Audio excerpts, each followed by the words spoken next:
All right, right on, folks. Jon Crane here, and this video is part of my trailer restoration series where I took this old utility trailer here and I'm doing a full restoration on it. And this video is all about changing the bearings, the races, and the seals in your hubs. This is an important part of maintenance on a trailer. You don't want to just replace the bearings. You want to replace the races, the seals, the grease, redo the whole 9 yards. And so this is an in-depth look on how to do that. I did make a YouTube short that's around 3 minutes. Quickly shows you how to do it. This is a more in-depth look. This video will be 25 minutes. For those of you who maybe haven't changed bearings before, you really want to understand how it's done, in depth. This is nothing to fool around with. If you feel unsure about doing this, don't do it, right? But this will give you all the details if you want to change and pack your bearings yourself. All right, let's get right into the video. Okay, and let's see if we can get this guy off. Oh yeah, there we go. Straighten this guy out. Okay, and now we should be able to, just back this nut off. And look at this old grease. This grease has probably never been changed. All right, we get this castle nut off.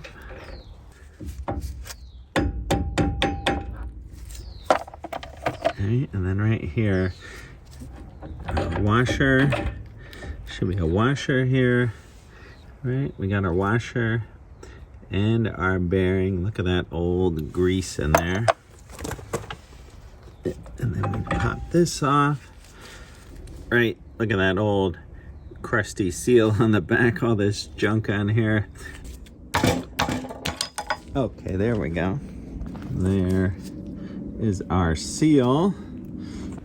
All right, and then here is our other bearing. Got the old tongue depressor. That is great for getting in here and getting this old grease out. All right, I put these into a container here, and I got it marked driver's side. I got some acetone. I'm just gonna let these soak, dissolve some of that grease, and wash these off. All right, here is our hub. I got all the grease cleaned out of it, and I am going to knock these races out. They don't look too bad. They're a little bit stained. That trailer's been sitting there a long time, so we're gonna pop these both out and replace them. And if you're lucky on these, you can see like here, there's a little tiny lip on that race, and we can get a punch on that. And same thing on this side, you can see the lip of that race down there. We can get a punch on it. So I got a punch here. I went over to the sander and I ground a nice flat tip on this so it doesn't skate off the side of that race. So both of these, we're gonna come in with a punch and we're gonna try to grab the lip of this race all the way around and knock that out. All right, I'm gonna reach down in there with my punch and kind of work my way around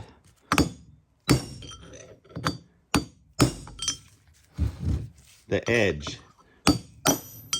You can see that the race is starting to come out as I hit it with the punch.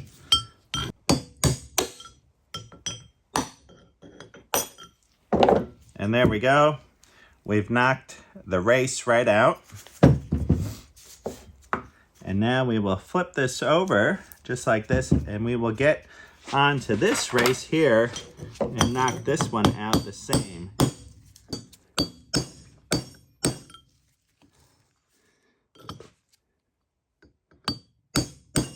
You can see that we've pushed it out to the edge. Now we can take a couple blocks, right? Flip this over so we can hammer it out the rest of the way. You can put this, kind of on the edge like that.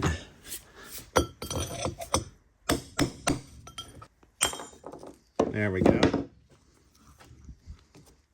All right, there is our race. We got that knocked out. Now we're gonna clean this out with a little brake cleaner.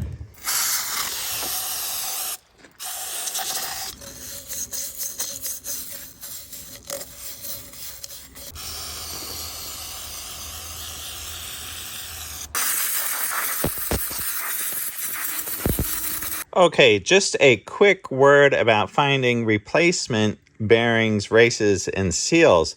So you can knock these out of your hub, clean them up. You can take them to your local auto parts store and you can match them up right there. Now, if you're going to order these online, what can help you here too is looking for the number that is on the bearing.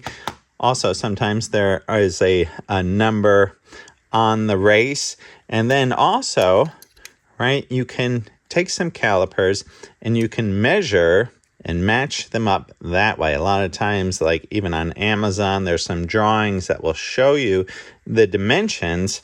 You know, same thing here for the seal. A lot of times you can get these all in one kit. I'll put a link to the kit that I use for my particular trailer, but it might not match up with your trailer. Okay, so as far as seating this race, you can see right here that when we put this in, it's going to drop down right inside here. You want to inspect this, make sure this is nice and clean, that you got that clean with the brake cleaner or whatever solution you use to clean that out. I went over it very lightly with a wire brush. I can see there's a little something in the corner right there. I'm actually going to scrape that out with my little dental tool. Okay, now we take the race, right? We make sure that the race is not dirty. It's nice and clean. We put this just like that. And then we come in with our tool. We set this on the top.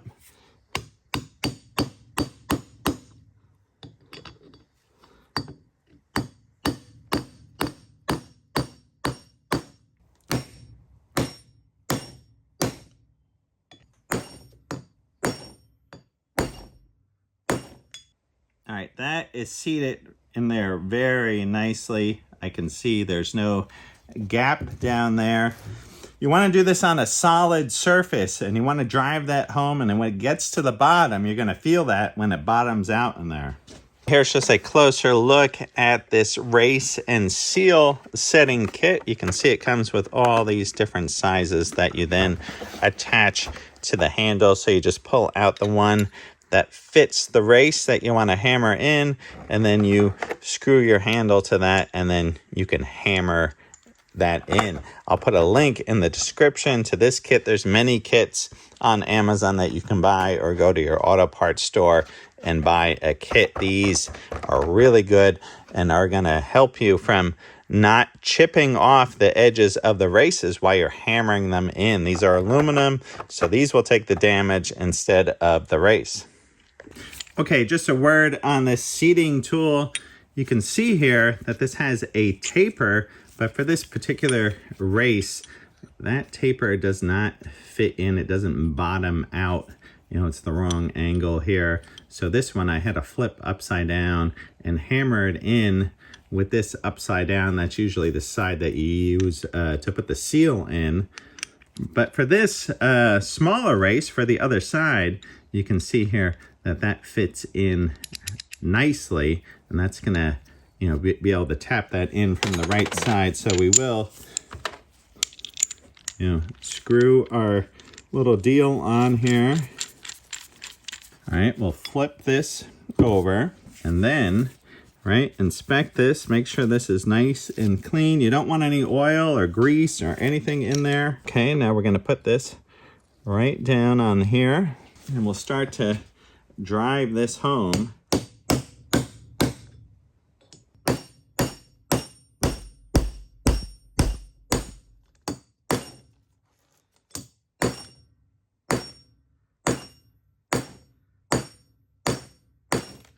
Okay, now we want to do a little inspection. Look down in here, make sure this is seated nicely all the way around. It's not a bad idea to give it a few extra taps. And we check out the one on the other side, make sure that is seated down in there nicely, and this is looking pretty good. Okay, there's a little something I want to address on this hub before I put the grease and I put the bearings in here and I put this back on, is that these studs here, these threads, were a little bit rough looking when I took these nuts off. These nuts are all rusted. Look how, look at the shape of these. These are just awful. So I did buy some new sealed nuts to put on. But before I do that, I want to clean up these threads. These threads are 1/2-20, and I have a die here, and I am just going to lightly thread this on. You don't want to cross thread anything here. I want to make sure that goes on real nice. I got an 1/16" socket here, and we're going to crank this on and just chase these threads and just clean this up real quick.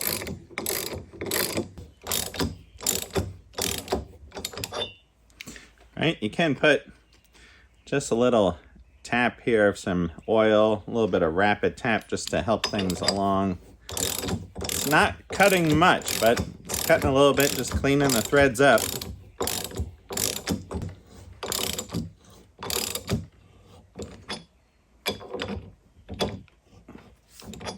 That's pretty good. I just got it run right down to the bottom. Now I'll back that off.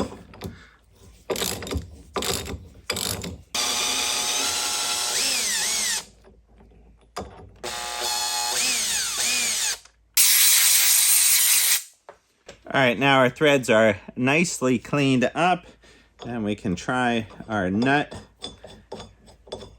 Yeah, that's great. Nice and clean.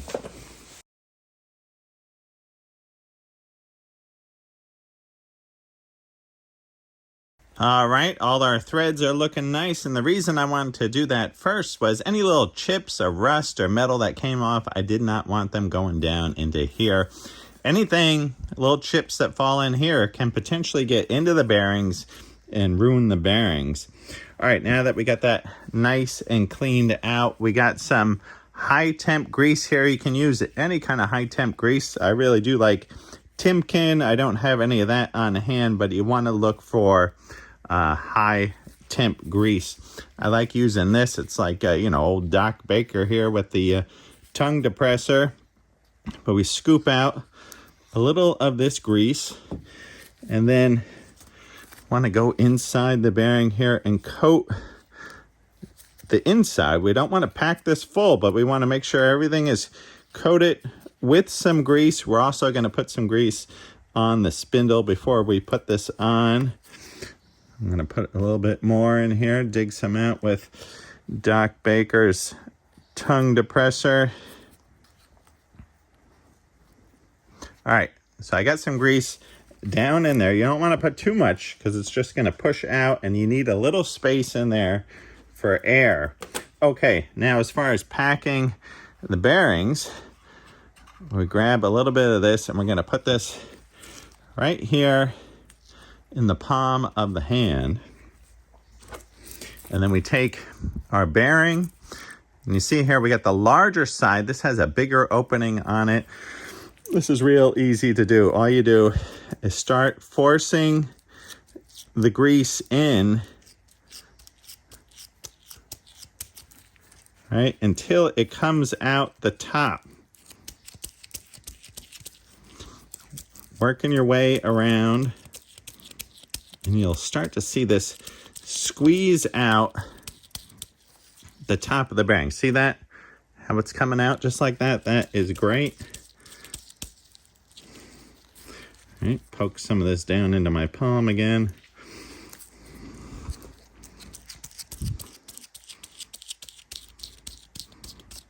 Now, I've seen people doing this where they're, jamming it, shaking it, doing the whole herky-jerky. You don't need to do that. You just need to push it into the bearing, right? See that? Working its way through the bearing all the way around. That's what you want to see. When it's pushing through the top of the bearing like that, you got some good grease going through there.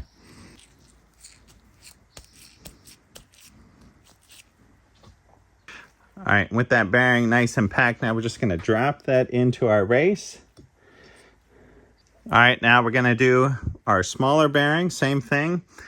Go with the wide open side here, the larger side of the bearing, and just start pushing that grease in. All right, now with this smaller bearing packed, we're just gonna set this onto that paper towel there on the side, and we'll wait till we use that out on the trailer spindle. All right, now it's time to put our seal in, and just a closer look at the seal. This is a rubber seal that goes around the spindle that keeps the grease from coming out. If we look at the inside here, this has a spring here that is wrapped around the seal. That keeps some compression on the spindle, keeps that grease from leaking out, you know, at high temps when this thing is spinning fast. You want that to be a nice seal on your spindle. All right, to put this on, you can do this with a hammer. It's actually a nice method. You can also use this right here. This is a seal setter with this flat side on top, but it is nice to get it going at first with the hammer. So we just put this right there, and we start to give this a little tap around the edge.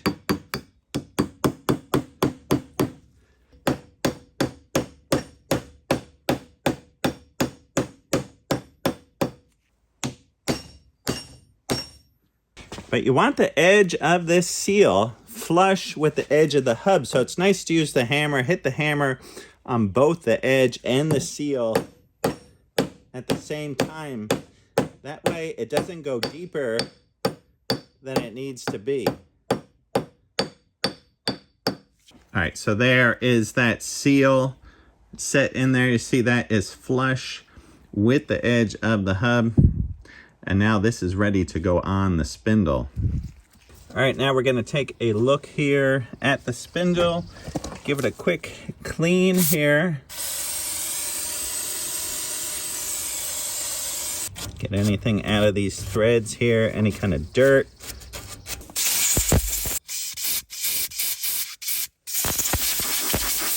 And we want to inspect right back here. This is where our bearing seal is going to ride right here. So I like to take a little bit of this Scotch-Brite and just run it over that surface. Here I am using a little Scotch-Brite wheel, and these things are great. If you don't have these in the shop, definitely get some. I'll put a link in the description. All right, another quick clean here. I just want to give you a quick look of what this looks like when your bearings go on. So when we slide this one on, right, this is going to go back and it's going to seat all the way back like that. And then we got this guy right here. This is going to go on. And that is going to seat right there. So those are the surfaces underneath these bearings that you need to check, and these look pretty good in those areas. If you pull this off and you look under here, this looks real nice, and where this bearing is sitting under here, this looks real nice. So this spindle is in good shape. All right, I've got our little tray of stuff ready to roll. We got our hub with our bearing in there and our seal. We've got our other smaller bearing. We've got our D washer, our castle nut, and the cotter pin, and some grease here ready to roll. All right, so first thing, we want to take a little bit of grease here and just put this around our spindle.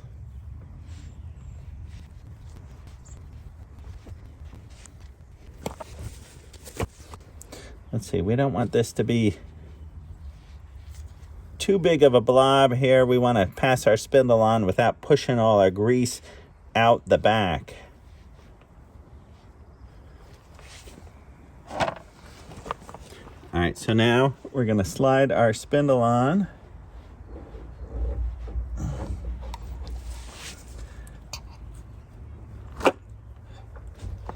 Okay, that feels pretty good right there. Now we're going to take our other packed bearing and push this in. There we go. See how that's seated nicely on there? Now we take our D-washer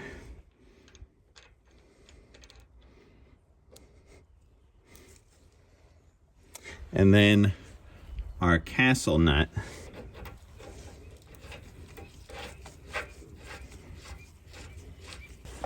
Okay, now there's a few different ways to do this, but how I like to do this is I've got the adjustable wrench, and we're gonna turn this to the left, and we're gonna start to tighten this down.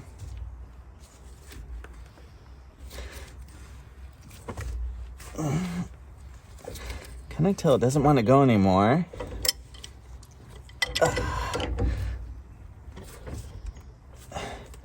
And we're putting about 50 pounds of torque on there.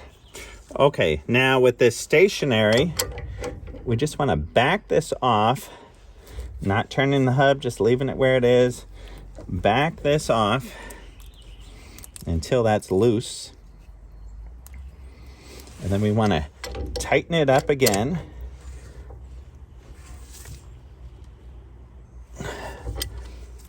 And now we back this off just a quarter turn. About right there. Yeah, see how nice that is? We want to check for any play. And now the thing is to get the hole for the cotter pin lined up. See, that could either go a little bit looser or a little bit tighter. All right, so I'm gonna go,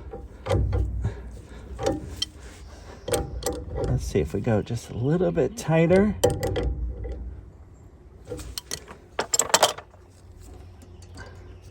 Yeah, right there. That is nice. Let's see what we got. Yeah, that seems good. All right, and this one actually, I want to slide the cotter pin in from this side.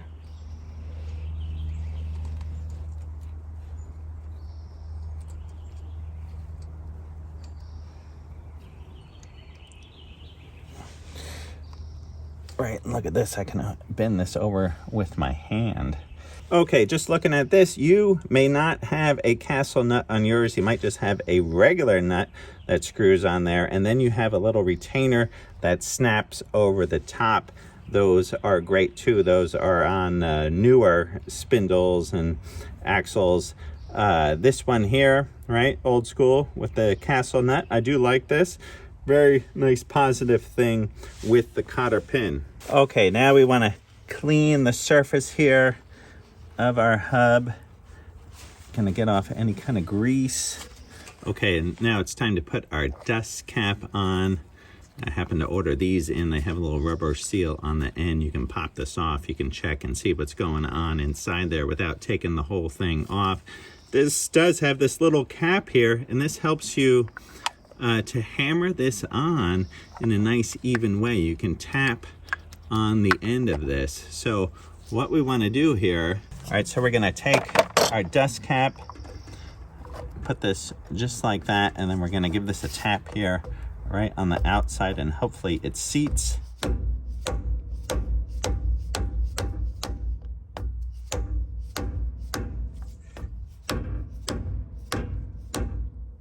That's the nice thing about this little cap here,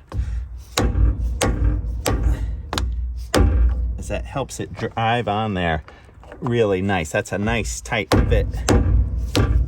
Now, if you buy some dust caps and they don't come with this deal right here, you can use a chisel, like a nice flat chisel, all the way around the edge here and hammer that on. All right, now with these dust caps, you can kind of gauge the fit and feel of how tight that goes on. I can feel that this is a nice tight fit. Some people will clean that out inside and put a little bit of Loctite around the edge of this before they put this on, or even clean the outside of this after you put the tire on. Clean the outside of this maybe with a little bit of acetone and a paper towel, and then put a bead of silicone around the outside. Sometimes that is not a bad idea. If you have a trailer, a boat trailer, you're going to be submerging this into salt water. that is nice to put a little bead of silicone around there. Okay, now in the back here, you can see that some grease squeezed out. We want to clean that all up. Now, the reason for cleaning this grease up is this will collect sand and dirt, and you don't want that. All right, you want to get this nice and clean back here and just let that seal do its job. All right, we'll roll our new Les Schwab tire here into place. And we do have our new nuts here. Got a whole box of these. I'll put a link in the description here for Amazon. We'll put these guys on. Got those nice clean threads.